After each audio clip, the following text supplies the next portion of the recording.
కార్తీక దీపం 2 మే 24th episode. Sumitra జ్యోత్స్నను నమ్మొద్దు. Dashrath break.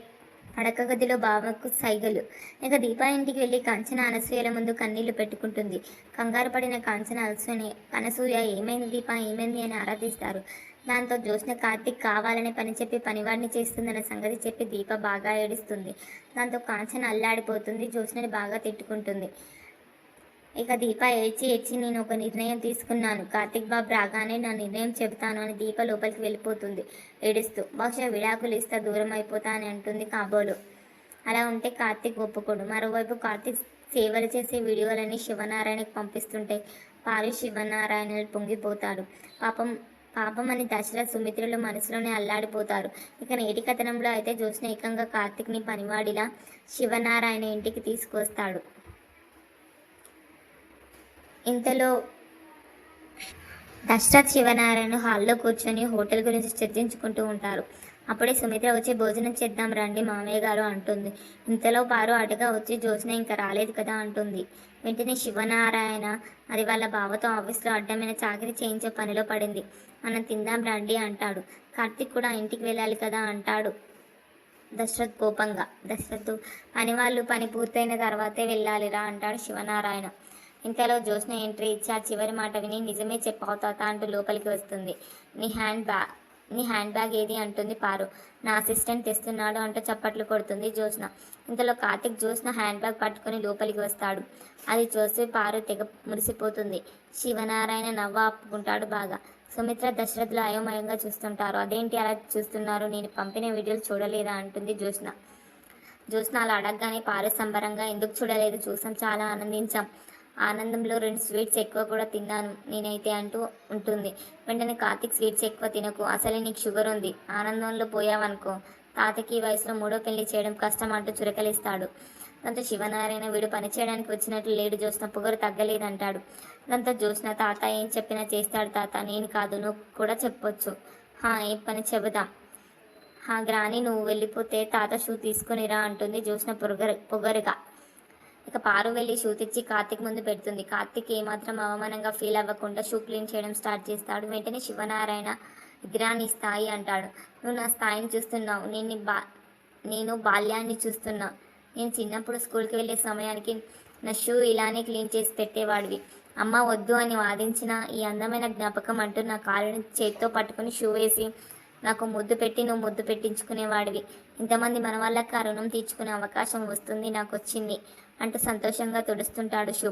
ఆ మాటలకు శివనారాయణ కాస్త అల్లాడిపోతాడు. ఇక జ్యోత్స్న దాన్ని కూడా వీడియో తీస్తుంది. వెంటనే బావారా మా అందరికి భోజనం వడ్డిద్దువు కానీ అంటుంది. అంతా లోపలికి నడుస్తారు. అప్పుడే దశరథ్ బాధగా కార్తీక్తో ఏంట్రా ఇదంతా, ఎందుకురా ఇదంతా అంటూ అల్లాడిపోతూ మాట్లాడతాడు. మావయ్య కొన్నిసార్లు అంతే, అజ్ఞాతవాసం పూర్తయ్యేదాకా చేసే పని ఎవరికి అర్థం కాదు, ఏం చేసినా మన కుటుంబం కోసమే చేస్తున్నా, నాకేం బాధ లేదు రా మావయ్య తిందువుగా అని పిలిచి కార్తీక్ డైనింగ్ టేబుల్ వైపు వెళ్ళిపోతాడు. వెంటనే దశరథ్ మనసులో చెల్లెమ్మ నువ్వు రాముడిని కన్నావు కానీ నీ సీతని కనలేకపోయాను అని బాధపడతాడు. అంతా భోజనానికి కూర్చుంటే కార్తీక్ పనివాడిలా వడ్డిస్తూ ఉంటాడు. దాన్ని కూడా వీడియో తీస్తుంది జ్యోత్స్న. ఇక దశరథ్ సుమిత్రలు అల్లాడిపోతారు. ఆ సీన్కి నీకు బాధ లేదురా అని సుమిత్ర అడుగుతుంది. ఎందుకు బాధ, నా కుటుంబానికి నేను వడ్డిస్తున్నాను. ఏమత్తా చిన్నప్పుడు నువ్వు నాకు తినిపించే దానివి కదా, అందుకు నువ్వు బాధపడ్డావా అంటూ నవ్వుతూనే వడ్డిస్తాడు. అంతా చూసి పారు నవ్వుకుంటే ఏదైనా మాట్లాడితే వెంటనే చురుకలు వేసేవాడు కార్తీక్.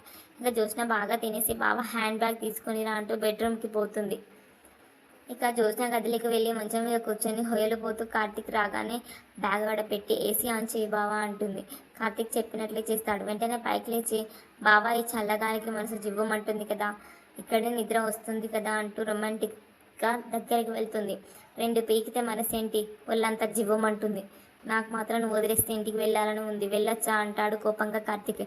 ఎందుకంత తొందర బావా అని జ్యోత్స్న అంటుంటే మన అనేవాళ్ళు ఉంటే కదా నీకు తెలిసేది అంటాడు కార్తీక్. మనే అనేవాళ్ళు లేకపోవడం ఏంటి, వీళ్ళంతా నా వాళ్ళే కదా అంటుంది జ్యోత్స్న కాస్త అయోమయంగా. నేను వెళ్ళొచ్చా అంటాడు కార్తీక్ మరోసారి. పక్క సరిగ్గా లేదు బావ సర్ది వెళ్ళు అంటూ కార్తీక్ ఆ పని చేస్తుంటే వీడియో తీస్తుంది. ఇక కార్తీక్ బయలుదేరుతూ థ్యాంక్స్ నా ఫ్యామిలీకి నన్ను దగ్గర చేసినందుకు అంటాడు. అదేంటి నేను కూడా నీ ఫ్యామిలీనే కదా అంటుంది జ్యోత్స్న.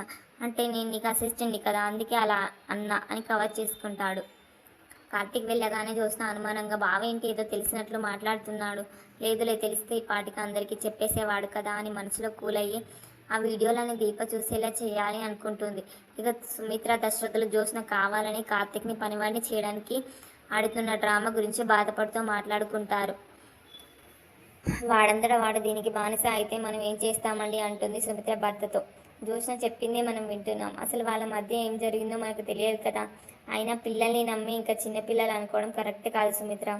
అసలు నిజాలు బయటకు రావాలి, అప్పుడు ఎవరు ఏంటో తెలియాలి అంటూ మనసులోదంతా ఇండైరెక్ట్గా కక్కేస్తాడు దశరథ్. దాంతో సుమిత్ర అయోమయంగా ఏమంటున్నారండి నిజాలేంటి అంటుంది. అంటే అది సుమిత్ర పిల్లలు పెద్దవాళ్ళు అయిన తర్వాత మనం నమ్మలేం, చిన్నవాళ్ళు అనే అపోహలు ఉండకూడదు. అసలు కార్తీక్ జ్యోత్స్న మధ్య ఏం జరుగుతుందో తెలుసుకోవాలి, దీన్ని మనమే ఆపాలి, లేదంటే నాకు ఇంత బాధగా ఉందంటే అక్కడ నా చెల్లెలు ఎంత బాధపడుతుందో ఏంటో అంటూ కవర్ చేసుకుంటాడు. దాసుని జ్యోత్స్న చంపాలనుకున్న నిజాన్ని మాత్రం దశరథ్ బయట పెట్టాడు. అక్కడితో ఎపిసోడ్ అయిపోతుంది. అయితే నేటి కథనంలో దీప ఏ నిర్ణయం తీసుకుంది అనేది కీలకంగా మారింది. ఇలాంటి మంచి మంచి వీడియోస్ కోసం నా ఛానల్ని సబ్స్క్రైబ్ చేయండి, షేర్ చేయండి, లైక్ చేయండి, వీలైతే కామెంట్ చేయండి, నైస్ అని కానీ అస్సమ్ అని కానీ. Thank you.